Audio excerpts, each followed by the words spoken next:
حضرت ابو ہریرہ رضی اللہ عنہ سے یہ نبی علیہ السلام نے فرمایا مسکین بندہ وہ نہیں ہے جو لوگوں کے گھروں پہ پھرتا ہے اور لوگ اس کو ایک اور دو لقمے ڈالتے ہیں، کوئی ایک کھجور دیتا ہے کوئی دو کھجور۔ فرمایا نا شرعی مسکین وہ ہے لا یجد غنی یغنیہ، جو ایسی غنا نہ پائے جو اس کو بے نیاز کر دے، یعنی اس کے پاس اتنا مال نہ ہو جو اس کے دنیا سے بے پرواہ کر دے، اور نہ ہی اس کا حال سمجھا جائے، نہ وہ لوگوں کو بتائے کہ میں ماڑا، میں غریب ہوں پاجی، میرے پاس تو پیسے ہی نہیں ہیں کھانے کے، میں تو کپڑے ہی نہیں بنائے میں نے پچھلے 5 سال سے، تاکہ فیتصدق ہو، تاکہ اس پر صدقہ کیا جائے، لوگ اس پر صدقہ کریں۔ یہ وہ یعنی بندہ ہے بھی کچھ نہیں، بتاتا بھی نہیں ہے،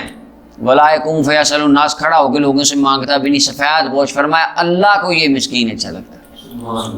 ان اللہ مسکین بندہ یہ ہے، یہ اللہ اکبر۔ ایک حدیث شریف میں نبی کریم صلی اللہ علیہ وسلم نے مسکین ہونے کی حالت سے پناہ مانگی، اور ایک حدیث میں فرمایا اللہم احیینی مسکینا وامیتنی مسکین، اللہ مجھے مسکین رکھنا اور زندہ۔ یہ کیا ہے؟ اب یہ بھی ہے۔ مولا علی قاری کہتے ہیں جس مسکین ہونے سے پناہ مانگی ہے اسے مراد مسکینی کی حالت کا فتنہ ہے۔ بعض اوقات ہوتا ہے نا علم کا بھی فتنہ ہوتا ہے، عمل کا بھی فتنہ ہوتا ہے، اسی طرح حالت مسکینی کا بھی فتنہ ہوتا ہے، حالت غنا کا بھی فتنہ ہوتا ہے۔ زیادہ علم پڑھ جائے بندہ دوسروں کو مسلمان نہیں سمجھے، حقیر جانتا ہے، اور اپنے آپ شیطان کے پاس یہی تھا، تکبر کر گیا رسوا ہو گیا۔ عمل وہ جو بنی اسرائیل کا ایک عابد تھا، عمل بڑا تھا، اس نے حقیر جاننے گا یہ بے ایمان میرے پاس بیٹھے گا، میں 500 سال سے عبادت کر رہا ہوں، اس نے تو نماز ہی نہیں پڑھی، یہ اس قابل ہی نہیں میرے قریب بیٹھے۔ اللہ نے فرمایا تیری ضائع ہو گئی، اور اس کی محبت اس نے اسے بخشوا دیا، یعنی اللہ تعالیٰ کی بارک۔ اب وہ دیکھیں اس کا عمل اس کے لیے فتنہ بن گیا، تکبر پیدا کر دیا نا دل میں۔ اسی طرح جو بندہ مالدار ہو جائے، قارون کتنا مالدار تھا،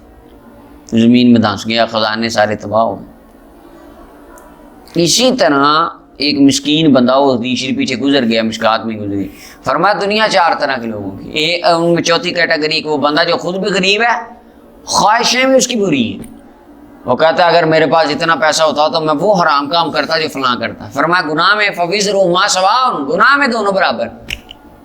یہ مسکینی کا بھی فتنہ ہے، یا مسکین اتنا بندہ غریب اللہ معاف فرمائے ہو جائے کہ کوئی بندہ کہے کہ جی مجھ سے کفر کرا لو، لیکن یہ کئی بندے کافر ہو جاتے ہیں، بے ایمان ہو جاتے ہیں پیسے کے پیچھے، مجبوری اگرچہ ہو لیکن یہ کام، یعنی ایسا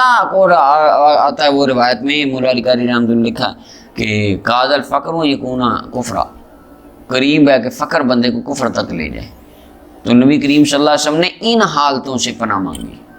ہم بھی اللہ کی پناہ مانگتے ہیں۔ اللہ ایسے علم سے بچائے جو شر کا باعث بنے، ایسے عمل سے بچائے جو شر کا باعث بنے، اور اللہ تعالیٰ ایسی حالت مسکینی سے بچائے جو ہمارے لیے شر کا باعث بنے، اور اللہ تعالیٰ ایسی